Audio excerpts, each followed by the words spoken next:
Welcome to మెకానైన్ TV.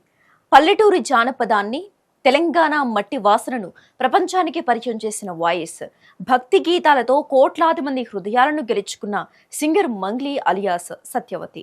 ఒకప్పుడు ఆమె పాట వస్తే చాలు సోషల్ మీడియా షేక్ అయ్యేది. కానీ ఇప్పుడు ఆమె పేరు వింటేనే వివాదాలు గుర్తొచ్చే పరిస్థితి ఏర్పడింది. ఒకదాని తర్వాత ఒకటిగా ఆమెను వరుస కాంట్రవర్సీలు చుట్టుముడుతున్నాయి. నిన్న మొన్నటి వరకు పాటలతో ట్రెండ్ అయిన మంగ్లీ ఇప్పుడు పోలీస్ కేసులు, డ్రగ్స్ ఆరోపణలు, అశ్లీల పాటలు, మరీ ముఖ్యంగా 10 కోట్ల రూపాయల చీటింగ్ కేసులతో టాక్ ఆఫ్ ది స్టేట్ అయిపోయింది. అసలు ఆధ్యాత్మిక గాయనిగా పేరు తెచ్చుకున్న మంగ్లీ కాంట్రవర్సీ క్వీన్ గా ఎందుకు మారుతోంది? ఆమెను కావాలని ఎవరైనా టార్గెట్ చేస్తున్నారా, లేదా ఆమె వ్యవహార శైలిలోనే లోపం ఉందా? మంగ్లీ కెరియర్ ను కుదిపేస్తున్న వివాదాల చిట్టాను ఈ వీడియోలో చూసేద్దాం పదండి.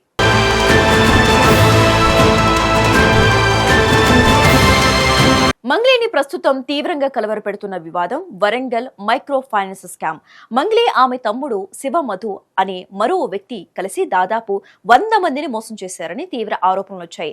వ్యాపారంలో భారీ లాభాలు వస్తాయని నమ్మించి దాదాపుగా 10 కోట్ల మేర టోక్రా పెట్టారని బాధితులు పోలీసులను ఆశ్రయించారు.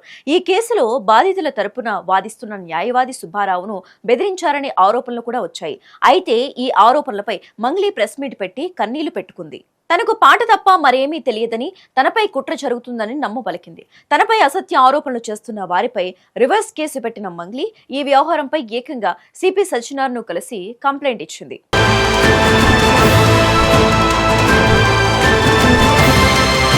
ఇదిలా ఉంటే ఈ వివాదంలో మంగ్లీ నుంచి తనకు ప్రాణహాని ఉందని రక్షణ కల్పించారంటూ అడ్వకేట్ సుబ్బారావు తెలంగాణ డీజీపీ శివధర్ రెడ్డిని కోరారు. ఈ మేరకు డీసీపీని కలిసి మంగ్లీ అండ్ కో ఓయూ విద్యార్థులు కొంతమంది తనకు ఫోన్లు చేసి బెదిరింపులకు పాల్పడుతున్నారని ఆరోపించారు.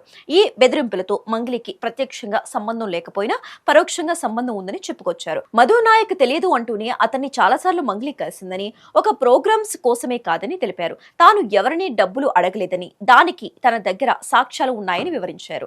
తనను అవమానించినందుకు పంజాగుట్ట సిఐకి నోటీసులు అందాయని తెలిపారు. తనకు రక్షణ కల్పిస్తానని డీజీపీ హామీ ఇచ్చారని చెప్పుకొచ్చారు. మైక్రో ఫైనాన్స్ కేసులో బాధితులకు న్యాయం జరిగే వరకు తాను పోరాడతానని అడ్వకేట్ సుబ్బారావు స్పష్టం చేశారు.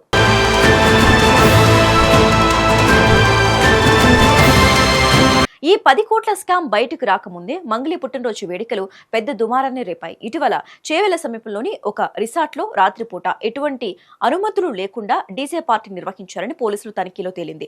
ఈ పార్టీపై కేసు నమోదు చేసిన పోలీసులు అక్కడ ఉన్న వారికి పరీక్షలు నిర్వహించగా ఒకరికి డ్రగ్స్ పాజిటివ్ వచ్చినట్లు నిర్ధారణ కావడం ఇండస్ట్రీలో సెన్సేషన్ అయింది.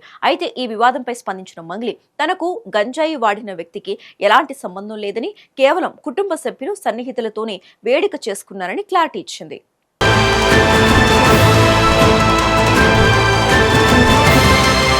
ఇక సింగర్ గా మంగ్లీ చేసిన ఒక ప్రయోగం కూడా ఆమెను చిక్కులో పడేస్తుంది. ధృవ సార్జా పాన్ ఇండియా కన్నడ చిత్రం కేడీ ది డెవిల్ కోసం మంగ్లీ పాడిన పాట అభ్యంతరాలకు దారితీసింది. ఆ పాటలోని పదాలు, విజువల్స్ చాలా అశ్లీలంగా ఉన్నాయని, మైనర్ల మనసులపై చెడు ప్రభావం చూపుతాయని నెటిజన్లు ఫైర్ అయ్యారు. ముంబైకి చెందిన ఓ ప్రముఖ న్యాయవాది ఏకంగా కేసు నమోదు చేయడంతో ఆ పాటను బ్యాన్ చేయాల్సి వచ్చింది. ఫైనల్ గా ఈ వివాదంపై మంగ్లీ బహిరంగంగా క్షమాపణలు చెప్పాల్సి వచ్చింది.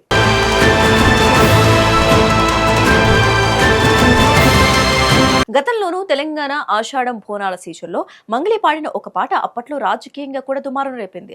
రామస్వామి సాహిత్యం అందించిన ఆ పాటలో అమ్మవారిని కించపరిచేలా, దేవతను మొక్కినట్లు కాకుండా తిడుతున్నట్లుగా పదాలు ఉన్నాయని భక్తులు తీవ్రంగా మండిపడ్డారు.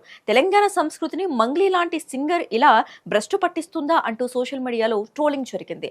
రాజకీయ నాయకులు కూడా విమర్శించడంలో ఆ వివాదం కూడా మంగ్లీ కెరియర్ పై ఒక మచ్చలా మిగిలిపోయింది.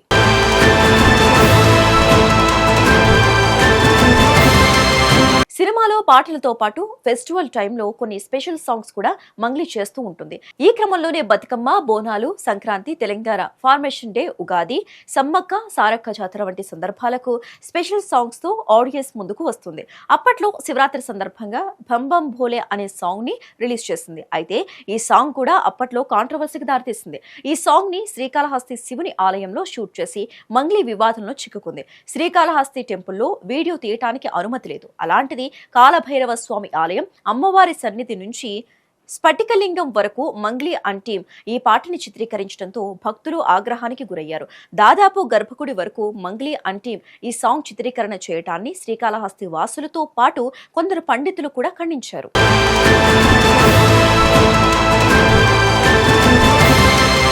ఒక సామాన్య జానపద గాయని స్థాయి నుంచి పాన్ ఇండియా సింగర్ స్థాయికి ఎదిగిన మంగ్లీ ప్రయాణం ఇన్స్పిరేషనే. కానీ ఇలా వరుసగా ఆర్థిక మోసాలు, డ్రగ్స్ పార్టీలు, వివాదాస్పద పాటల్లో ఆమె పేరు వినిపిస్తూ ఉండటం ఆమె అభిమానులను తీవ్ర నిరాశకు గురిచేస్తోంది. ఇదంతా ఒక కుట్రలో భాగమా, లేక సెలబ్రిటీ హోదా వచ్చాక చేసుకున్న స్వయంకృత అపరాధమా అన్నది కాలమే నిర్ణయించాలి.